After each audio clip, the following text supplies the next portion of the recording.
Иногда ты просыпаешься утром и чувствуешь, что пора. Пора выйти за привычные рамки, поменять картину мира перед глазами, вдохнуть новый воздух. В такие моменты кажется, что сам мир дает тебе знак. Ты не знаешь, что тебя ждет впереди, только предчувствие. Но точно знаешь одно — оставаться на месте уже невозможно. Путешествие всегда начинается не с билетов или чемоданов, а с этого вот ощущения внутри. Ощущение, что тебя зовет дорога, что впереди будут люди, истории, места, которые изменят тебя. Ты встаешь, делаешь шаг, потом еще один, и вот ты уже там, где мало кто был, где каждый взгляд открывает новое, где каждое слово звучит иначе, где ты словно разгадываешь загадку, впитывая мир вокруг себя. Остается только смотреть, слушать и чувствовать. Каждое путешествие — это возможность стать другим. Вопрос только в том, готов ли ты к переменам.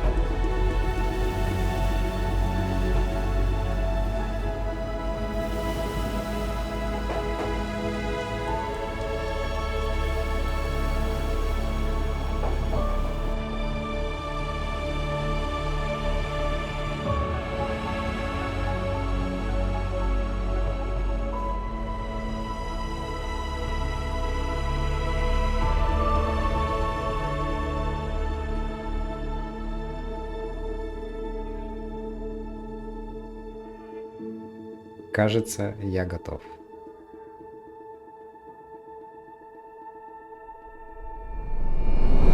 Мы в Бангкоке.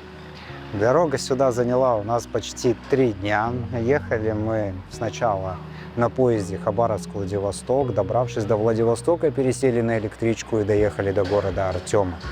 В городе Артема мы переночевали, и потом нас ждал самолет Владивосток-Пекин. До Пекина мы долетели без каких-либо проблем. Перелет занял немного, где-то в районе 2 часов. И проблемы начались в Пекине, потому что в Пекине у нас 2 аэропорта. Один новый, который был построен к Олимпиаде, а другой старый. Так вот, в новый аэропорт прилетают самолеты из России, а самолеты, которые улетают и прилетают в Азию, осуществляются именно в старый аэропорт. И вот, чтобы добраться из старого аэропорта в новый, у вас, по сути, есть 2 варианта. Вариант номер 1 – это автобус-шаттл, который ходит 3 раза в день в определенное время, или такси, который будет стоить примерно на наши деньги в районе 15 тысяч рублей. В итоге мы вроде как успевали, пересадка у нас была 9 часов, и мы приехали в новый аэропорт за 2 часа до вылета. В принципе, успели, и даже дошли к своим гейтам на час раньше. Затем перелет Пекин-Бангкок, и мы в Бангкоке. Сейчас мы снимаем это видео, и я хочу с вами поделиться своими первыми впечатлениями об этом городе. Красивый, шумный, контрастный. Много высоток на фоне каких-то лачуг. Бедность и богатство бок о бок сочетаются друг с другом. И вообще есть на что посмотреть, есть где сходить. Но у нас мало времени, всего 4 дня. Я составил такую программу минимум, которая в основном будет рассчитана на посещение храмов. Мы побываем в парке Люмпини, сходим в океанариум, самый классный и большой океанариум Бангкока, а также посетим кофейню Арабика на 55-м этаже Empire Building. Мы посетим с вами Бангкок, Аютаю, провинцию Краби, Малайзию, остров Ланкави, а также Куала-Лумпур. Нас впереди ожидает большое, увлекательное, сложное, но очень интересное путешествие. Надеюсь, у нас все получится. Как оно может не получиться, тем более, что друзья подарили мне футболку.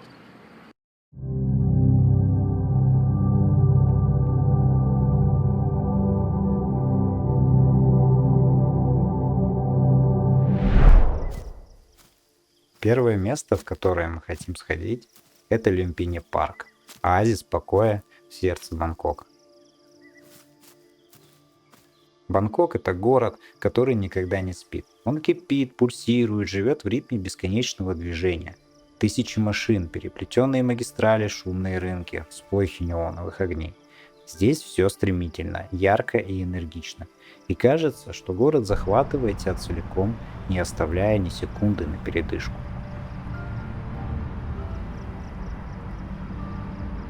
Но стоит сделать шаг в сторону, и ты оказываешься в другом мире. Люмбини-парк– это сердце природы посреди бетонных джунглей. Здесь тишина звучит громче, чем шум мегаполиса, и среди зеркальных небоскребов ты вдруг находишь пространство, где можно просто дышать. Люди здесь неспешны. Одни пробегают по дорожкам, впитывая энергию нового дня, другие рано утром практикуют тайцзи, их движение плавно, словно течет река.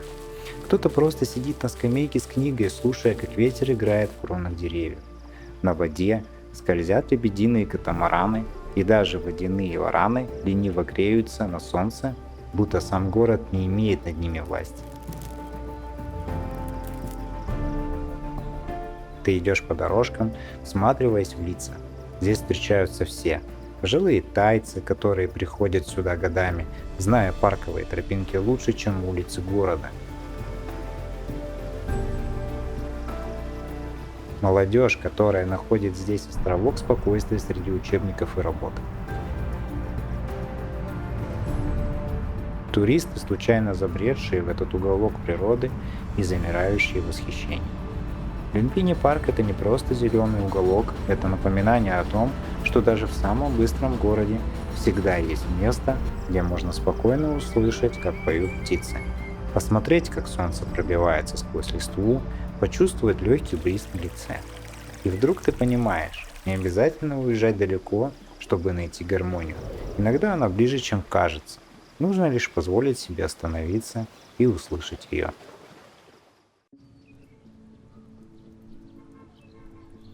Люмбини-парк остается позади, словно оазис спокойствия в этом шумном мегаполисе. Всего километр пути, и зеленые аллеи сменяются стеклянными гигантами, устремленными в небо. В воздухе смешиваются ароматы уличной еды и выхлопных газов, а поток людей несется, будто река, спешащая к своему устью. Город живет в своем ритме. Таксисты сигналят, продавцы выкрикивают цену, а сквозь суету пробегают редкие моменты тишины. Легкий ветерок, шорох листьев у дороги, чей-то смех вдалеке. Но впереди нас ждет совсем другой мир. Глубина, безмолвие и покой. Один шаг, и мы внутри. Сиам Парагон встречает сиянием витрин, гулом эскалаторов, зеркальным отражением безликих толп. Здесь, среди сверкающих магазинов и рекламных экранов, спрятано целое подводное королевство. Океан, заключенный в стекло. Мы спускаемся вниз, оставляя за спиной суету мегаполиса. Внизу царство воды. Тени колышутся, будто водоросли в глубине. Свет падает сквозь толщу воды, превращая пространство в синий сумрак. Здесь время течет иначе, медленно, текуче, в ритме приливов. Первая встреча – рой рыб, которые двигаются синхронно, словно единый организм. А впереди – безмолвные стражи океана. Акулы – грозные, древние, совершенные. Они скользят мимо, едва шевеля плавниками. Их движение – воплощение безмолвия.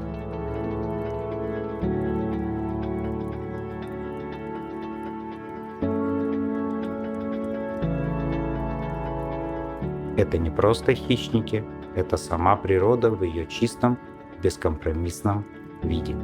И пока мы смотрим на них, не отрывая взгляда, возникает странное ощущение. А кто здесь настоящий пленник? Они за стеклом или мы?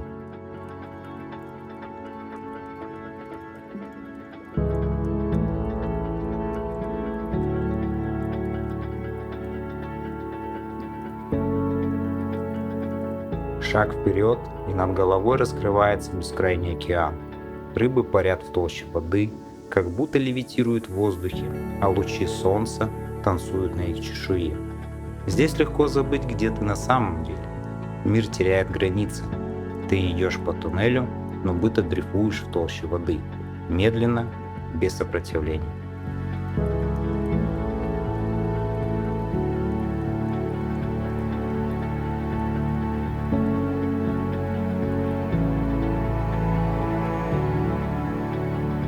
И вот подъем наверх обратно, туда, где улицы пульсируют жаром и шумом, везде мегаполис вновь затягивает свой вечный водоворот.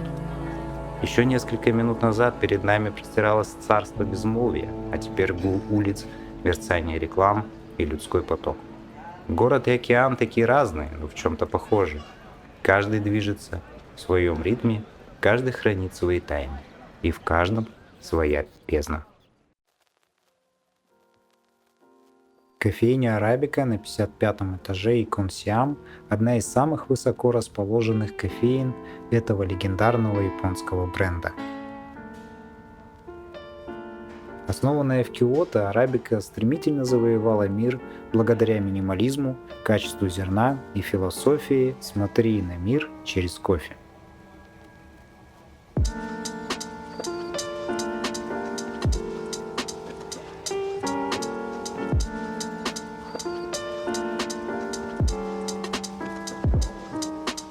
Заведение в Бангкоке открылось в 2020 году и стало настоящей меккой для ценителей кофе и стильных пространств.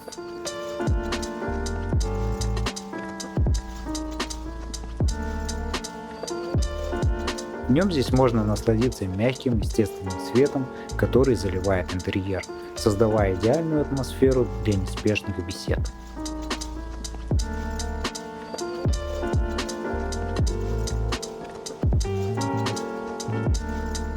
Место очень популярно, сюда приходят как туристы, так и местные любители кофе. Но даже в час пик можно найти уютный столик у окна и на несколько минут отвлечься от суеты, наблюдая за городом с высоты.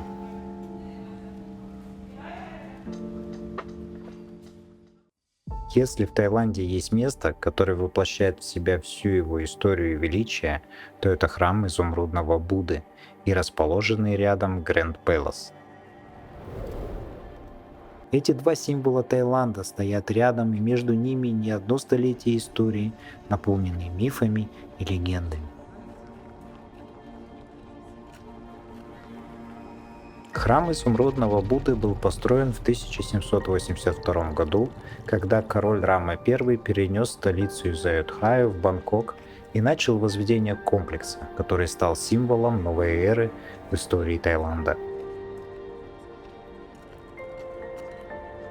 Самая большая ценность здесь — это статуя Будды, вырезанная из нефрита. Возле статуи изумрудного Будды проходит церемония коронации, во время которого правители страны клянутся верно служить народу. Трижды в год проводится торжественный ритуал переодевания статуи, что связано с тремя временами года в Таиланде. Здесь царит особая атмосфера. Место наполнено не только священной тишиной, но и тысячами туристов, которые, как и мы, приехали увидеть это чудо.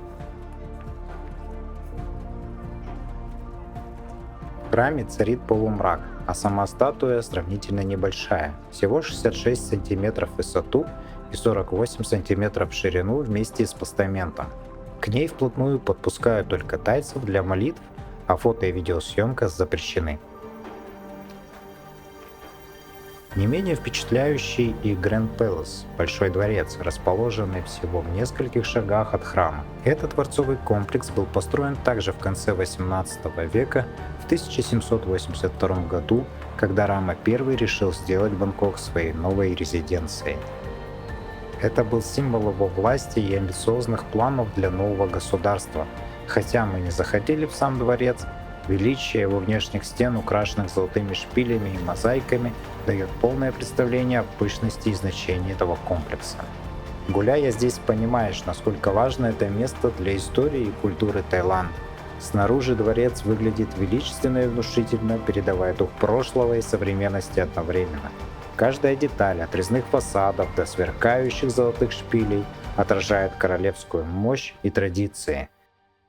Хоть и не получилось заглянуть внутрь, этого внешнего величия вполне достаточно,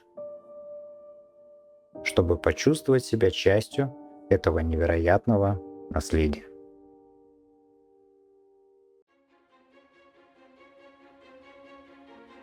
Стоя в тени древних стен храма изумрудного Будды, я все еще ощущал торжественность момента. Но стоило сделать шаг за пределы его территории, и мы уже в другой реальности. снова шум, движение и скорость. Вскоре мы прыгнули в лодку, и город начал раскрываться с новой, неожиданной стороны. Наше водное путешествие началось с отплытия от Тха-Чангпир, одного из самых главных пирсов на реке Чао-Пхрая. Но мы отправились дальше, вглубь города, туда, где скрыты настоящие водные артерии Бангкока. Пройдя шлюзовые ворота Station Unlocks, наша лодка вошла в старый канал Клонг-Бангкок-Яй. Это водный путь, когда-то бывший главным руслом Чао-Пхрая, теперь стал уютной дорогой, огибающей районы города. Лодка неслась по каналу, рассекая мутную воду, а запах бензина незримо висел в воздухе, сливаясь с влажным зноем Бангкока. Особенно запомнился момент, когда на горизонте появилась статуя Будды. Ее полное название Пха-Будха Дхамахая Теп Мангкок. Хотя она находится на реставрации, ее величие и масштабы впечатляли. По обе стороны тянулись самые разные дома, от ветхих деревянных построек на сваях, напоминающие о прошлом города, до современных каменных особняков, за высокими стенами которых скрывалась другая недоступная нам жизнь. Проплывая дальше, мы заметили небольшую цепочку кафе, уютно расположившихся у самой воды. Здесь, на открытых террасах, люди наслаждались едой, а дети с радостью бросали кусочки хлеба в воду, привлекая косяки огромных сомов, нетерпеливо всплывающих на поверхность. Этот момент будто перенес нас в другую реальность, полную созерцания, умиротворения и простых радостей.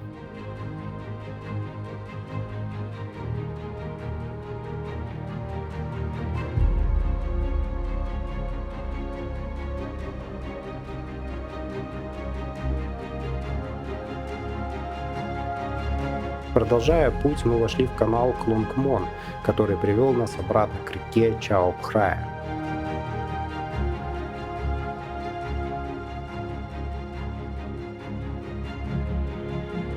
Совершив наше водное приключение, мы вернулись на пирс Тха-Чанг, обогащенные незабываемыми впечатлениями и глубоким пониманием культурного богатства Бангкока. Это путешествие не только раскрыло перед нами скрытые уголки города, но и позволило почувствовать его душу, соединяя прошлое и настоящее в каждом изгибе канала.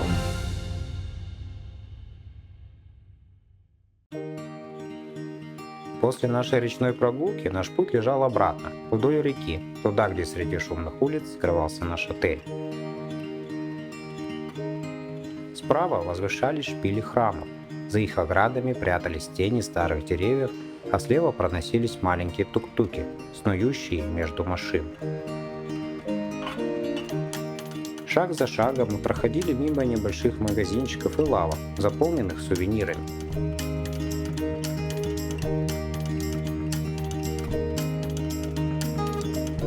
Здесь продавали расписные шляпы, керамические будды, деревянные амулеты и яркие ткани.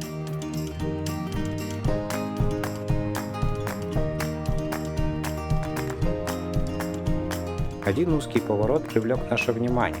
Сначала он казался входом в очередной магазин, но свернув туда, мы обнаружили нечто большее – скрытый рынок, спрятанный от туристов.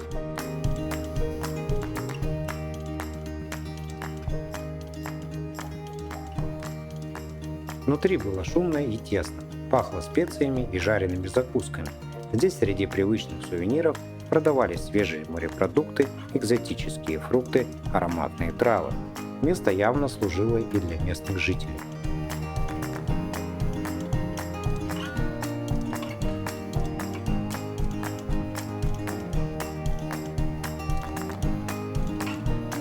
Прогуливаясь по рядам, мы наткнулись на необычную лавку.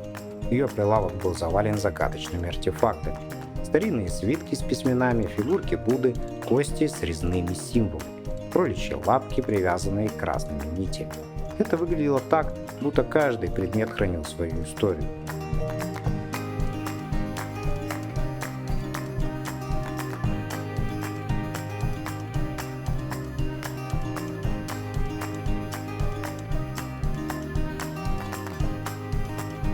Мы выбрали 2 сувенира для нашего проекта путешествия. Маленькие трофеи из этого скрытого от глаз места.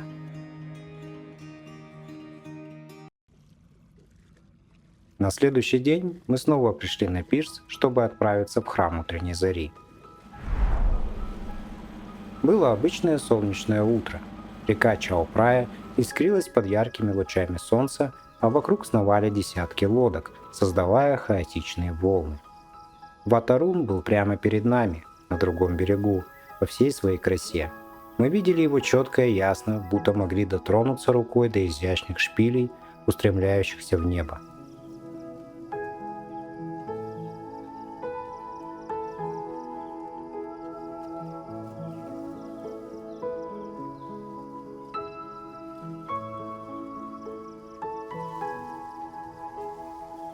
Храм притягивал взгляд, словно магнит, завораживая своей грациозностью и гармонией.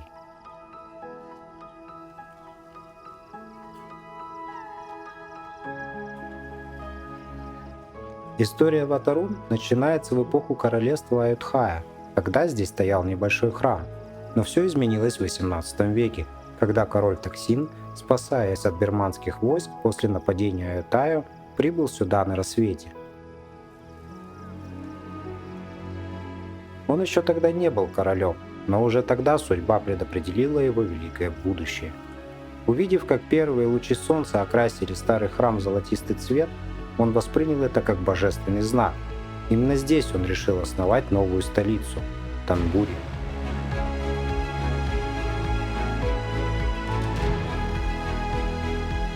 Позже, став королем Таксином Великим, он дал храму название Ватарун – храм утренней зари, в честь того самого рассвета, который подарил ему надежду. Спустя годы, при короле Раме II, храм был перестроен и украшен мозаикой из фарфора, сверкающей на солнце тысячами оттенков. Каждый элемент этого храма пропитан историей и духом времени. Когда мы ступили на берег, перед нами раскинулся Ватарун, величественный и неповторимый. Мы стояли пораженные его красотой, ощущая себя частью этой древней легенды.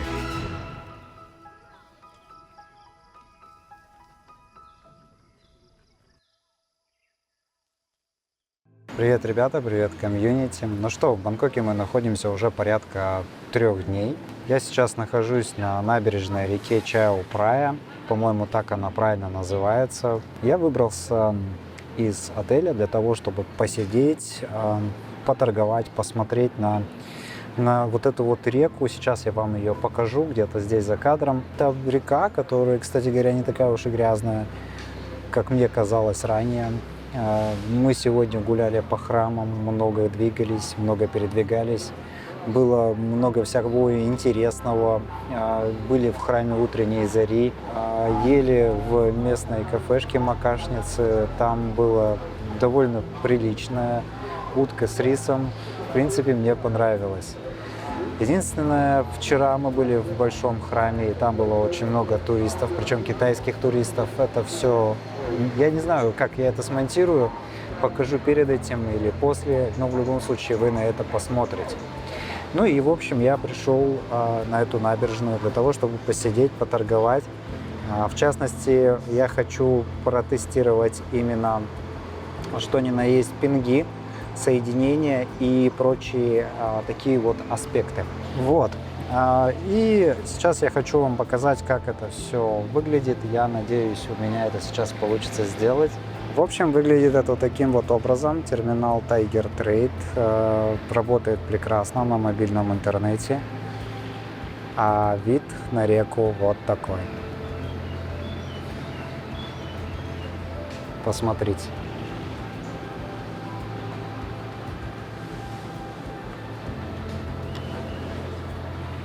В общем, путешествие в Бангкок – это не просто отдых, но и отличная возможность поторговать с видом на реку.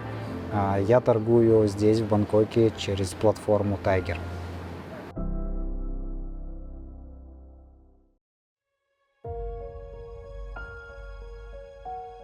Войдя в священные ворота Wat Pho, храма, лежащего Будды, мы сразу оказались в окружении множества небольших статуй, покрытых тончайшими листами настоящего золота. Эти изваяния сияли в мягком свете, отражая величие и духовность этого места.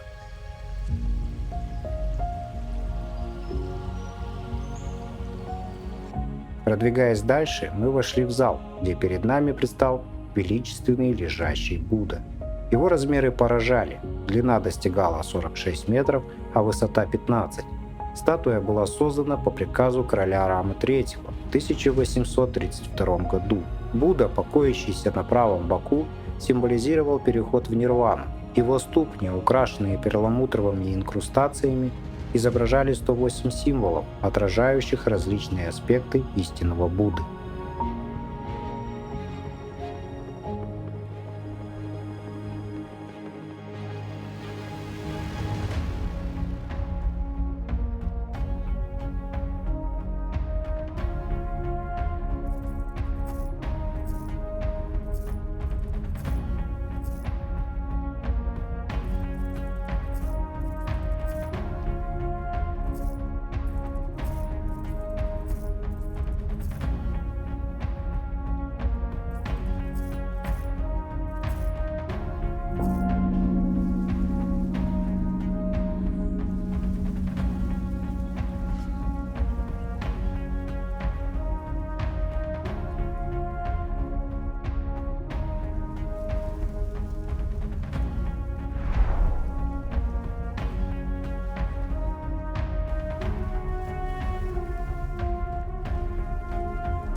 Покинув зал, мы оказались в живописном саду с прудом и фонтанами. Здесь царила атмосфера умиротворения. Тихий плеск воды, пение птиц и аромат цветущих растений создавали идеальные условия для медитации и отдыха.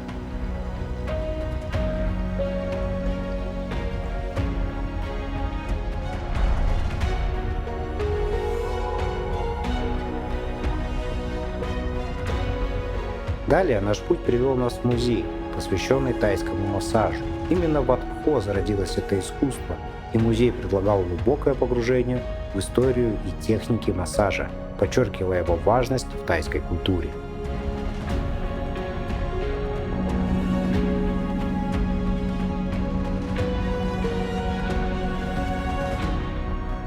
В завершение мы посетили еще один комплекс, где нас встретили золотые статуи Будды.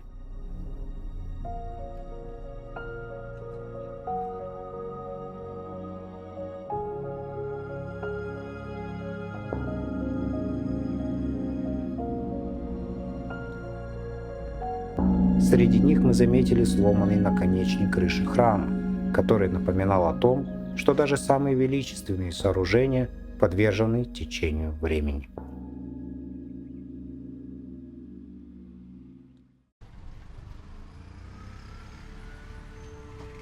После посещения храма в Атпхо мы сели на тук-тук и направились на ночной рынок, который находился на улице Коасан.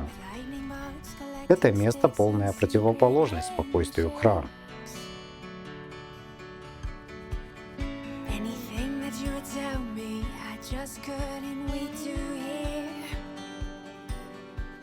Здесь царит яркая жизнь, неоновые огни, громкие звуки, шумные продавцы и толпы туристов создают атмосферу нескончаемой энергии. Ночной рынок — это не просто место для покупок, это настоящий калейдоскоп вкусов, запахов и эмоций. Тайские уличные блюда, от жареных гадов до ароматных супов и сладких десертов, готовы удивить и порадовать каждого.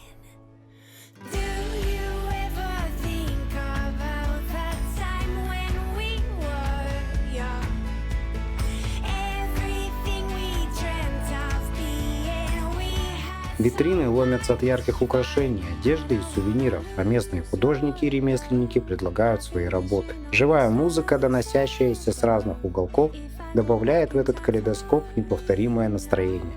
Это не просто рынок, а настоящая часть духа Бангкока, где каждый уголок скрывает маленькие приключения. Доброе утро, комьюнити. А я просто не знаю, куда смотреть, маленький дисплей или в камеру. Сегодня у нас крайний пятый день в Бангкоке, и затем я отправляюсь в город Аютаю, и я хочу поделиться с вами некоторыми своими мыслями, то есть, скажем так, вторичное впечатление о Бангкоке, то есть не первичное, когда я сюда приехал, а именно, что ни на есть, вторичное, то есть такое, знаете, послевкусие. Мы посетили множество самых знаковых мест, попробовали тайскую еду, попробовали индийскую еду. Я, кстати, здесь воплотил свою мечту и попробовал впервые чикен масала, то есть это индийская еда. Мы побывали во многих интересных местах, таких как кофейня Арабика на 55-м этаже, посетили вот канал, да, то есть мы плавали по каналу на лодочке, посмотрели, как живут тайцы и как, в общем, вот этот вот контраст на фоне богатства и бедность выглядит очень интересно. Каждый уголок Бангкока хранит свою атмосферу и свой кусочек истории. Это правда. Путешествие по Бангкоку можно охарактеризовать так, что здесь древние традиции сочетаются с современностью. И, конечно же, здесь каждый для себя найдет что-то свое. Наблюдая за тайцами, я понял, что у них есть чему поучиться. Ихняя философия сабай-сабай, то есть принимать жизнь такой, какая она есть. Их вот это спокойствие, это действительно то, что я бы хотел принести в свою торговлю. Уравновешенность и внутренняя гармония действительно может стать очень хорошими качествами в трейдинге. Сегодня мы с вами отправляемся в древнюю столицу Аютаю. Времени осталось немного. Посмотрите, как быстро встает солнце. В общем, ребята, да, надеюсь, что Аютаю нас встретит так же интересно, как и Бангкок. Мы покинули шумный мегаполис и направились в Аютхаю, древнюю столицу Сиама, которая когда-то была процветающим городом, а затем превратилась в руины после разрушения бирманцами в XVIII веке. Бирманцы разрушили Аютхаю в 1767 году во время войны между Сиамом, ныне Таиланд, и Бирмой, ныне Мьянма. После разрушения столицы Сиам временно впал в хаос, но вскоре генерал Таксин, который еще не был королем, смог собрать армию, изгнать бирманцев и основать новую столицу Танбури, а позже Рама I перенес ее в Бангкок. Помните тот самый, о котором я рассказывал в Бангкоке и храме утренней зари? Сегодня это место хранит воспоминания о былом величии, а среди развалин древних храмов можно ощутить дыхание истории. Первой остановкой в нашем маршруте стал Wat Phrarap. Согласно хроникам, его строительство началось в 1369 году по приказу короля Рамасуана на месте кремации его отца, короля Ютхонга, основателя Аютхаи. Однако правление Рамасуана длилось всего год, уступив власть своему дяде Парамаче I, а после его смерти он снова взошел на трон и правил еще 7 лет. Доподлинно неизвестно, кто достроил этот храм, король Парамача I или же завершение работ произошло уже во время второго восхождения Рамасуана на трон. Позже храм несколько раз достраивали и реставрировали, так как он находился рядом с королевским дворцом.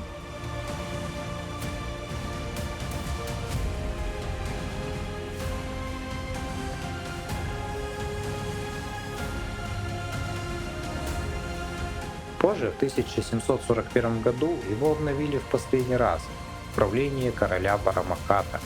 Храм подвергся значительной реставрации перед падением города. Сейчас здесь можно увидеть величественный пранг, руины монастыря, старинные статуи Будды и остатки лепных барельефов, сохранившихся с древних времен. Перед храмом раскинулось большое озеро Монгсана, известное еще до основания города. Считается, что при строительстве дворца землю убрали именно отсюда, что сделало озеро еще глубже и больше. Сегодня его поверхность покрывают цветущие лотосы, создавая завораживающий пейзаж, который словно переносит нас в прошлые века. После прогулки по Wat Phrarap мы отправились дальше. Всего в нескольких минутах ходьбы отсюда перед нами открылось еще одно знаковое место Аютхаи – Wat Mahathat. Это не просто храм, а когда-то один из важнейших духовных центров Древнего Королевства. Сейчас же его руины хранят отголоски прошлого, словно застывшие в камне. Храм был построен еще в XIV веке, когда Аюдхая расцветала, став столицей Сиама.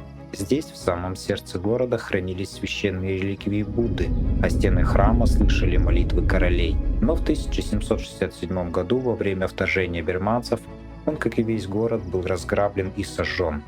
После этого его больше никто не восстанавливал, оставив время властелинам этих мест. Однако, одна деталь сделала Ват Махатхат по-настоящему легендарным. Среди разбросанных камней и сломанных статуй можно увидеть голову Будды, оплетенную корнями дерева. Это загадочное зрелище. Словно сама природа взяла на себя роль хранителя и спрятала святыню в своих объятиях. Как она там оказалась? Возможно, статуя была опрокинута при раскорблении, а может, она упала во время обрушения стен. Никто не знает наверняка. Но сейчас это один из самых узнаваемых символов Таиланда. Давай, я следом за тобой. Прогуливаясь по этим руинам, невольно задумываешься, какие тайны хранят эти древние стены, и какие истории могли бы рассказать камни, если бы могли говорить.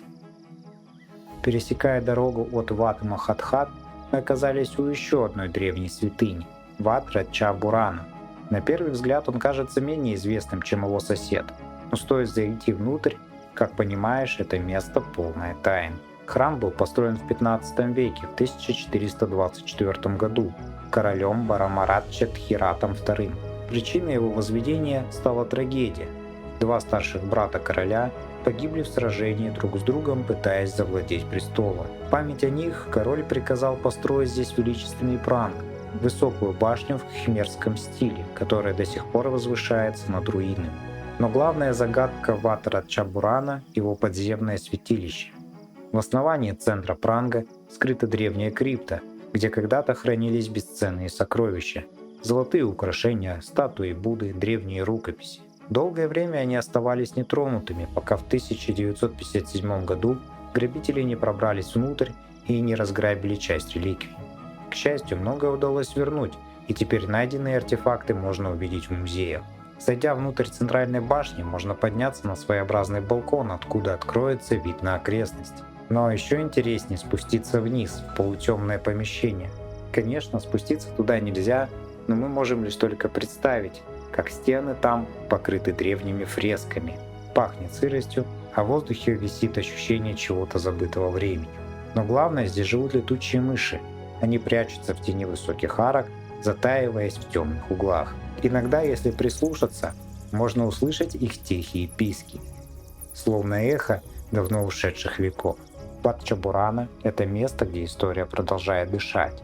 В древних стенах, в слабом свете, пробивающемся сквозь узкие проемы, в мерцающих тенях, скрывающих ночных жителей храма.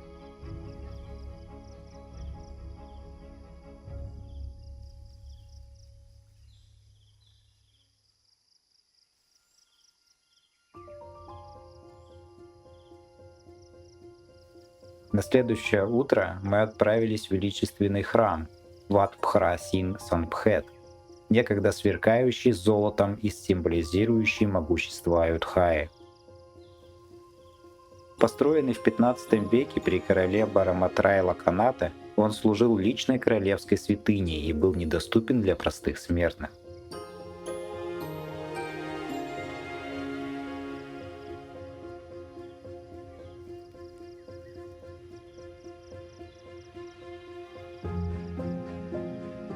Здесь стоял гигантский Будда, покрытый чистым золотом. Но когда в 1767 году бирманские войска вторглись в город, они сожгли его дотла, а золото растопили и увезли как трофей.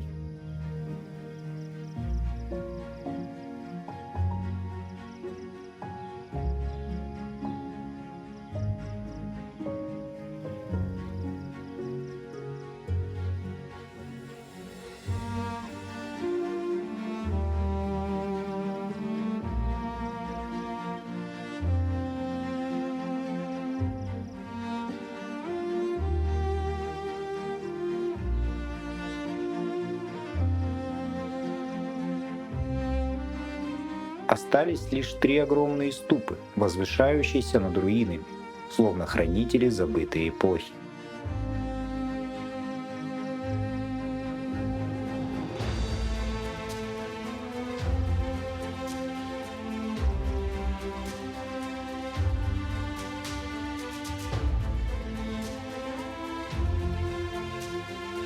Мы шли среди этих каменных гигантов, пытаясь представить, как когда-то здесь сияли золотые крыши и звучали молитвы королей.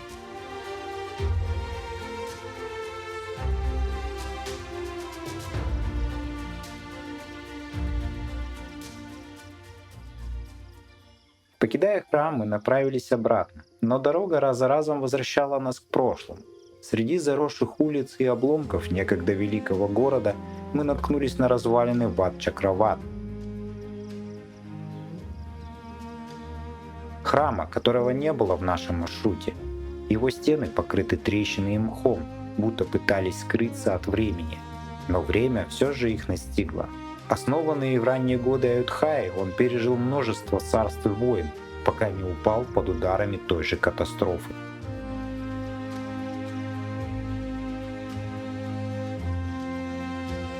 Мы стояли среди огромных колонн, обломков статуй, среди безмолвных свидетелей истории. Здесь не было туристов, не было камер, только ветер, который пронзительно завывал в щелях древних стен. На секунду показалось, что сквозь этот вой можно услышать далекие голоса священников, молящихся на защиту, и воинов, отчаянно защищающих свой город.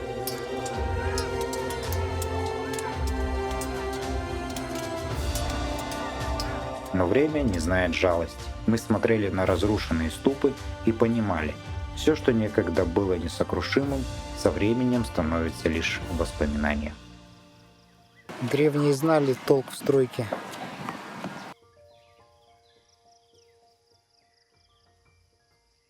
В сердце древней Адхаи, за границами шумных туристических троп, прячется место, где прошлое и настоящее буквально переплетаются в едином дыхании. Среди красных кирпичных руин, словно застывшей вечности, лежит храм Ват-Махионг, когда-то один из значимых монастырей столицы, ныне фрагмент ушедшей эпохи. Основанный в 15 веке, этот храм служил пристанищем монахам и духовным искателям. Его большая ступа, теперь разрушенная временем, некогда возвышалась над окрестностями, а вокруг нее располагались кельи, зал собраний и священные алтари. Но даже среди руин место по-прежнему наполнено силой, и именно эта сила ведет нас дальше, туда, где традиции находят продолжение в современности. Перед нами институт Випассаны Вечалай, место, где медитация становится образом жизни. Первые шаги за воротами встречают нас скульптуры, отливающие медью или бронзой. Их формы напоминают изогнутые наконечники крыш тайских храмов, будто символизируя переход от материального к духовному. Дальше взору открывается массивное здание с резными золотыми узорами на фасаде. Это, судя по всему, главный молитвенный зал или центр обучения, где последователи собираются, чтобы изучать искусство внутреннего покоя. Деревянный мостик ведет к ряду небольших домиков, похожих на жилые кельи в монастыре. Здесь есть особая зона – женский сектор, куда мужчинам вход воспрещен. Это место для уединенной медитации, где соблюдается особая монашеская дисциплина. Продвигаясь дальше, мы выходим к белоснежному храму, который кажется сияющим на фоне зелени. Он словно символизирует чистоту ума, к которой стремятся последователи учения. А чуть дальше — искусственный пруд с водопадом, вокруг которого медитируют монахи и миряне, мужчины и женщины, каждый в своем потоке размышления. Это место отличается от древнего Ват-Махёнга, не погруженного в тишину забвения. Здесь царит другой тип тишины, осознанной, живой, наполненной внутренними поисками. Прошлое здесь не просто отзывается эхом, оно продолжается в каждом, кто приходит сюда в поисках понимания.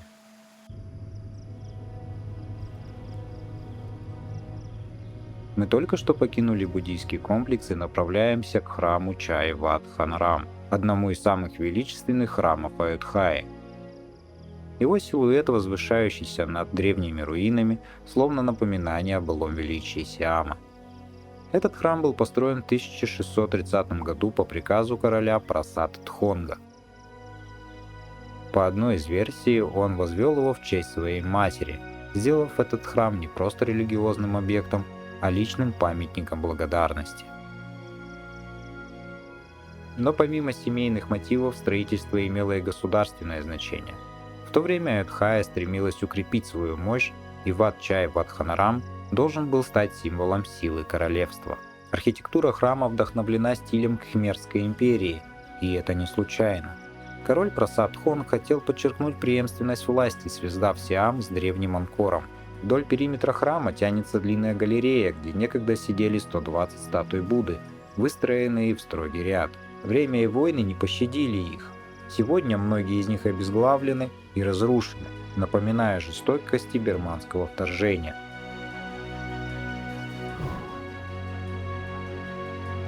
Центральный пранг, высокая башня, окруженная 4 меньшими, напоминает знаменитый Ангкор-Ват в Камбодже. Когда-то он был покрыт позолотой, а его стены украшали изящные барельефы, рассказывающие истории из жизни Будды. Но есть один интересный факт. Wat Chai Vadhanaram считался настолько важным, что даже спустя 250 лет после разрушения его не трогали местные жители.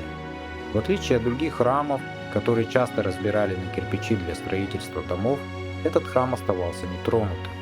Возможно, люди верили, что духи прошлого хранят его или боялись древнего проклятия. Несмотря на разрушения, храм оставался важным духовным местом. Здесь проводили королевские церемонии, изучали буддийские тексты, а члены королевской семьи находили здесь свое последнее пристанище.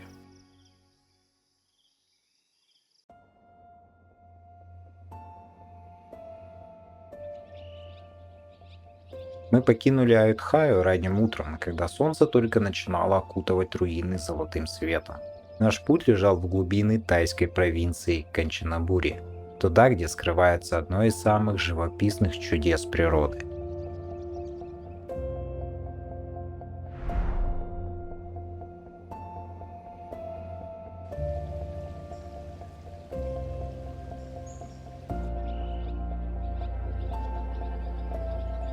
Водопад Эраван.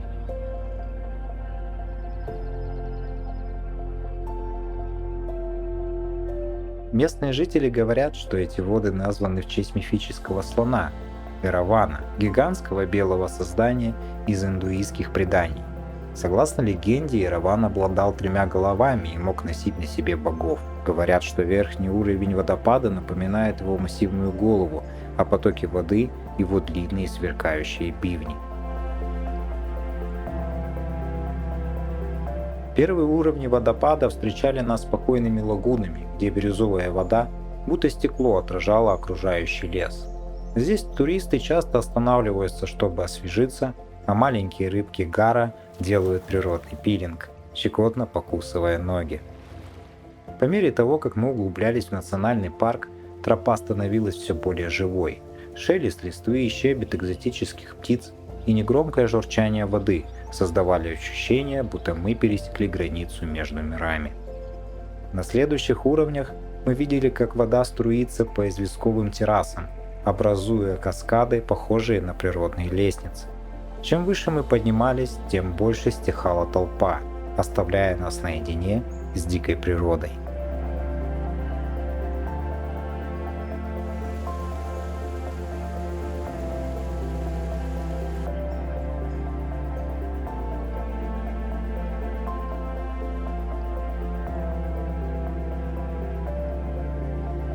Подъем к вершине был непростым. Влажный воздух, покатые корни деревьев и тропа, местами скрытая под листвой. Но достигнув 7-го уровня, мы остановились, пораженные видом перед собой. Потоки воды, словно бивни мифического Эравана, спускались с каменных уступов, окруженные зелеными стенами джунглей. Мы стояли в тишине, слушая дыхание водопада, ощущая его прохладные брызги на лице. На мгновение казалось, что время остановилось, а легенда ожила.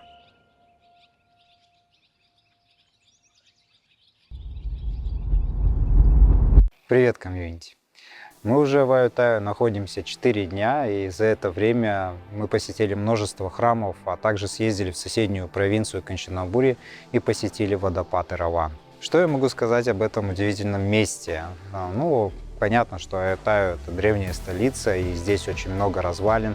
Мы посетили, наверное, 6 храмов и один новый буддийский комплекс, который был построен относительно недавно, в 2022 году. Там действительно есть на что посмотреть. Это не просто комплекс, но еще и школа. Я думаю, вы уже, кстати говоря, посмотрели этот выпуск. И если все срезюмировать, то Аютая — это такое место исторической силы, наверное, который напоминает нам о том, что в мире происходит много изменений, к которым мы не всегда готовы. И вот когда ты погружаешься в атмосферу древней Аютаю, понимаешь, как важно реагировать на изменения. Даже находясь здесь, я всегда остаюсь на связи с рынками и продолжаю заниматься скальпингом. Я могу спокойно путешествовать и заниматься своими делами, зная, что в любой момент могу зайти на платформу Tiger.com и проверить свои позиции. Аютхая осталась позади. Город древних храмов и неспешного течения времени. Мы покидаем его с теплотой, возя с собой воспоминания о величественных руинах, о переплетении корней и камня, о золотых закатах, отражающихся в старинных ступах.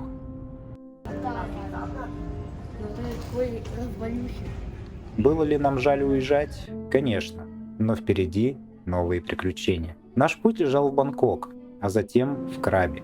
Вечный контраст от исторических развалин к суетливому мегаполису, от городских огней к бирюзовым водам юга.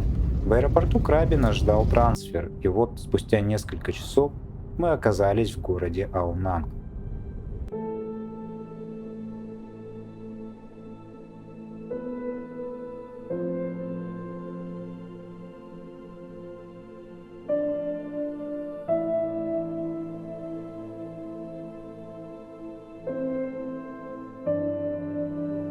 Этот небольшой прибрежный город был нам знаком. Здесь воздух насыщен солью, а на горизонте покачиваются силуэты островов.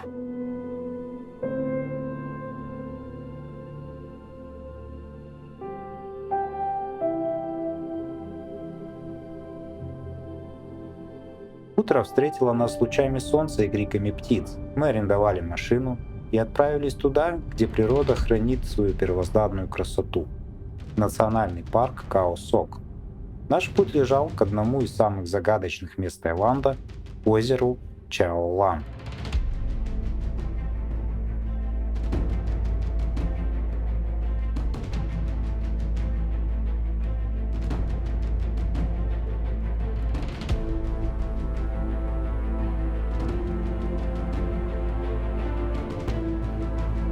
Но Чаолан не просто природное чудо. В 1982 году здесь возвели плотину Раджапрапа, и воды затопили долину. Деревни исчезли под толщей воды, а их место заняла новая загадочная красота. Говорят, когда-то на этом месте было поселение, но воды скрыли их, оставив лишь воспоминания и слухи.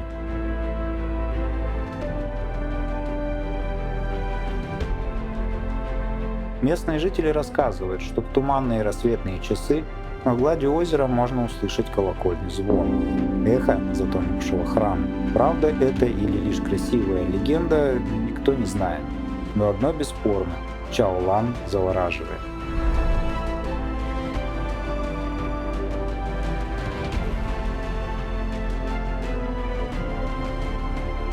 Огромные известняковые скалы, словно часовые, возвышаются над водой, а гладь озера кажется бездонной. Мы плыли по этой бескрайней синеве, ощущая, как вода и небо сливаются воедино.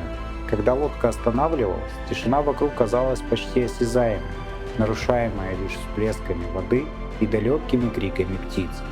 Это место словно вырвано из времени, загадочное, не нуждается в лишних словах.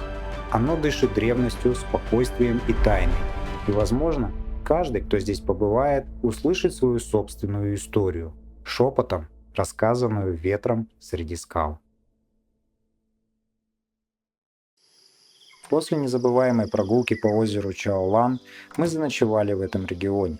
Наш отель был расположен в глубине национального парка Као-Сок, где-то между гор. Ранним утром, когда первые лучи солнца пробивались сквозь плотный туман, окутавший вершины деревьев, национальный парк выглядел особенно волшебно. Влажный воздух наполнялся ароматами тропического леса, и повсюду доносились крики птиц. Этот момент, когда природа только просыпается и солнце встает, особенно запомнился. После утреннего завтрака мы отправились навстречу к новым приключениям, к водопадам Сибханга. Дорога на машине заняла туда около часа. На парковке было два направления. Один к маленькому водопаду Тонденг и ко второму большому водопаду Тамнанг. Наш путь начался с прогулки через джунгли. Тропинка вела нас сквозь густую растительность, где солнечные лучи пробивались сквозь кроны деревьев, создавая игру света и теней. По дороге мы пересекли 3 ручья шириной около 5 метров. Переправа по камням добавила немного приключений, но это лишь усиливало атмосферу полного погружения в природу этого парка. Водопад Тонденг скрывался в зелени и уединении. Здесь не было ни одного туриста, только мы, шум воды и звуки тропического леса.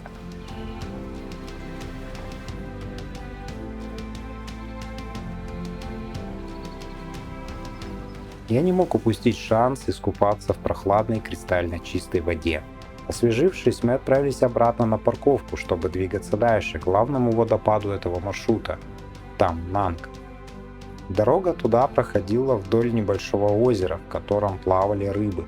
Вообще, рыбы в национальном парке – это отдельная история. Такое ощущение, что они совсем не боятся людей, а наоборот подходят близко к берегу, чтобы рассмотреть каждого туриста. Водопад оказался намного масштабнее и мощнее, с каскадом воды, падающей с высоты 60 метров. Несмотря на его впечатляющие размеры, здесь мы встретили только одну семью.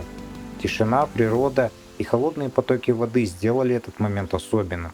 Мы не упустили шанса еще раз окунуться в воду, наслаждаясь тишиной и уединенностью этого места.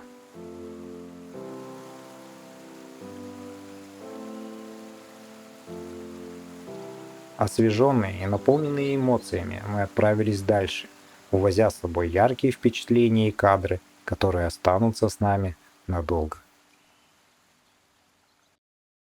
Мы прибыли в Аунанг уже ночью и остановились в уютном домике. Утром после завтрака мы собрались и отправились к морю.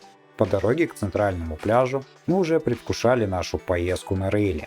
Этот пляж был нашим раем в 2018 году, но теперь он изменился. Рейли – это полуостров, отрезанный от материка скалами.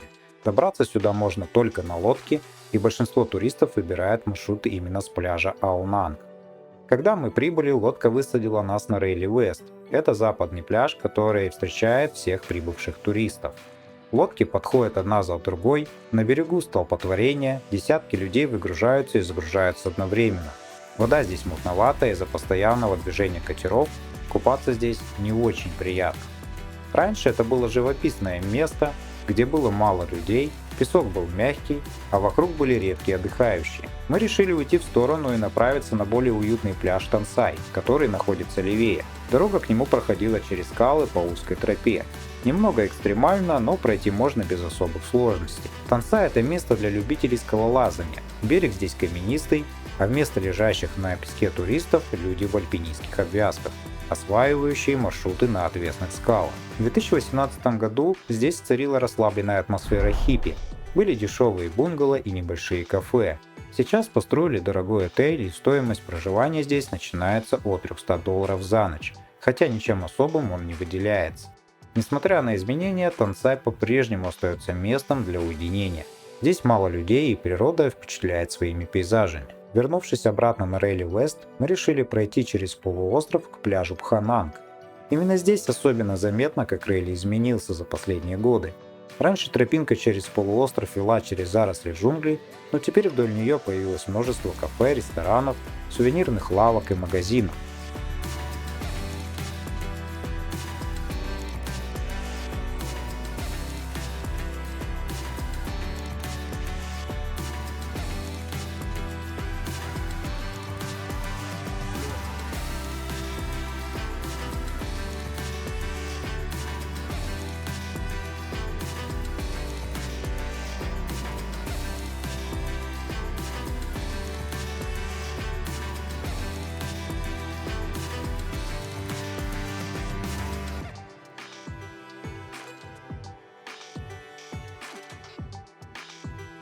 Дорога к пляжу пролегала через скалы, которые свисали над головой. После короткой прогулки мы вышли на пляж. Этот пляж считается самым красивым на Рейли. Чистая вода, белоснежный песок, живописные скалы и знаменитая пещера с фаллическими символами, посвященная богине плодородия. Однако главная проблема здесь количество туристов. На берегу буквально яблоку негде упасть. В воде десятки людей, и из-за этого атмосфера райского места полностью теряется. Стоит сказать, что по пути вы встретите дорогу на лагуны Принцессы. Дорога туда, мягко говоря, непростая, практически по отвесной скале. Мы были там в 2018 году, и эта лагуна выглядит как небольшое озеро в расщелине скал, наполняемое морской водой. Здесь также живут обезьяны, которые активно воруют вещи у зазевавшихся туристов. Помимо этого, на этом пляже также есть пещеры с летучими мышами. Мы все же решили искупаться. Вода оказалась теплой, вход в море крутой, но ощущения были смешанные из-за толп туристов. Исследовать пещеры желания не возникло.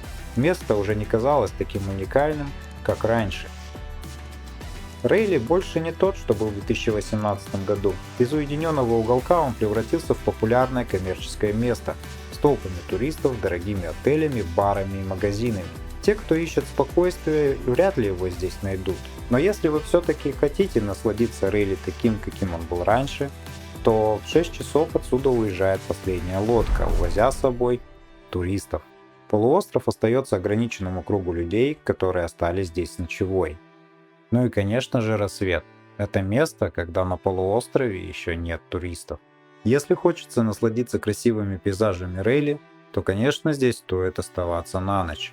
Хотя стоимость отелей, мягко говоря, кусается.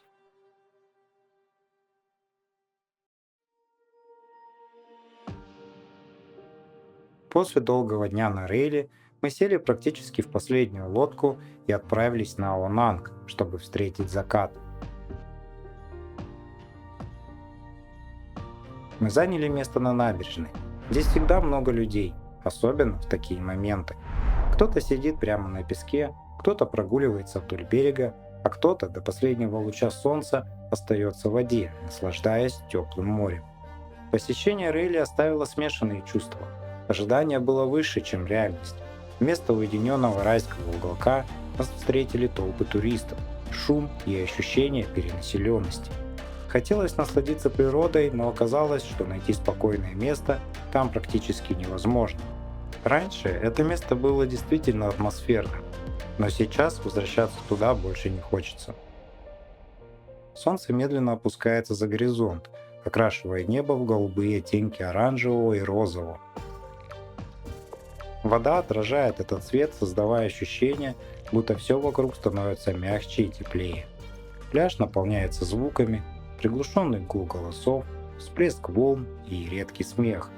И в этом всем есть особая атмосфера, спокойствие, легкая ностальгия и момент, который хочется запомнить.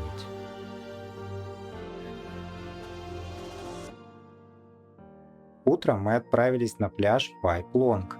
Дорога к нему пролегала через обезьянью тропу, идущую вдоль горы. Подъем оказался довольно крутым, не всем он будет под силу. На самом деле это что ни на есть обезьянья тропа, сделанная из простых досок, которые держатся на честном слове. Но несмотря на сложность маршрута, путь сам по себе был интересным. Пляж оказался менее заполненным, чем Рейли, но людей здесь тоже хватало. Вода мутноватая зеленоватым оттенком, а песок крупный, не такой мягкий, как на других пляжах.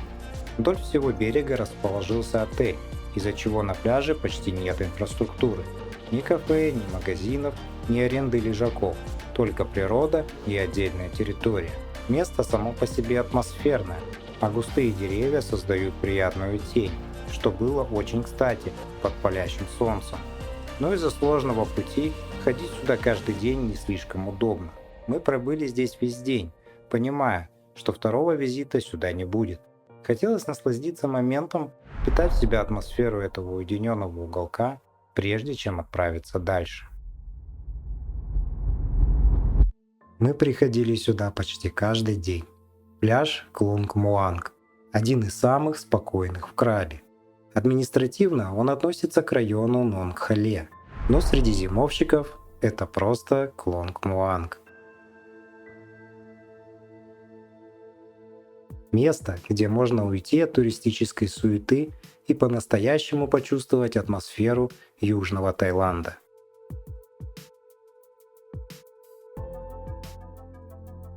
Здесь нет шумных вечеринок, толп туристов и уличных торговцев, как в Аунанге. Просторный пляж, теплое море, волны, которые почти всегда спокойны, и закаты, от которых невозможно отвести взгляд.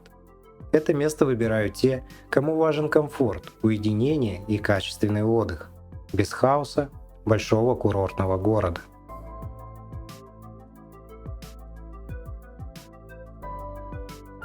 Кстати, именно здесь мы нашли ресторан русской кухни. И скажу честно, спустя месяц путешествий по Таиланду родной кухни начинает очень не хватать. Как бы ни была вкусна тайская еда, но тарелка борща, пельмени и оливье – это уже не просто еда, а настоящий кайф.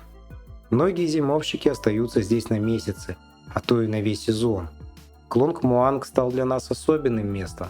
Здесь спокойно, уютно и можно легко совмещать отдых с работой.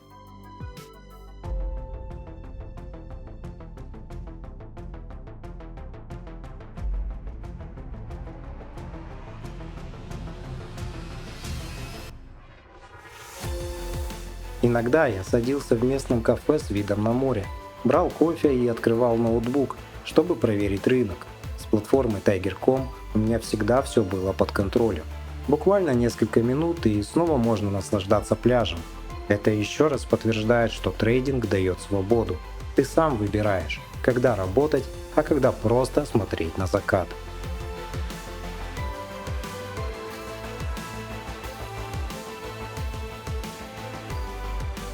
Сегодня наш последний день на Крабе. Завтра мы отправляемся в Сатун, откуда через море перейдем границу с Малайзией и окажемся на острове Лангкави. Новая страна, новые впечатления, впереди еще много интересного.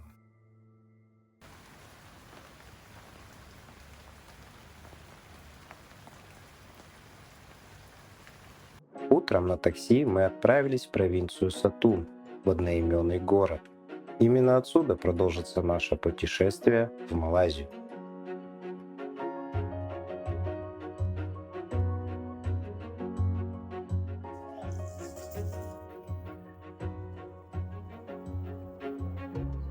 Это максимально странный город.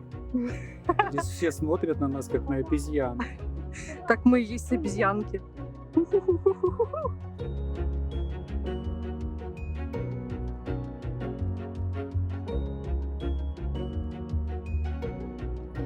Мы заселились в очень интересный отель. Вся территория была покрыта зеленью, на деревьях зрели экзотические фрукты, а на территории бегали кролики.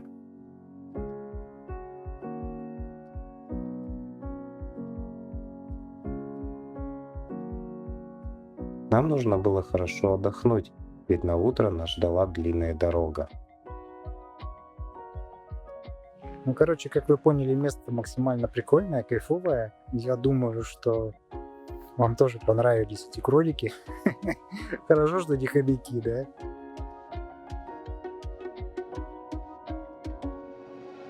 Привычные сервисы такси здесь не работают, и администратор отеля вызвала нам тук-тук. Поездка на этом транспорте была довольно увлекательной и даже немного экстремальной. Дорога до пирса пролегала через лес, где тут да там появлялись обезьяны.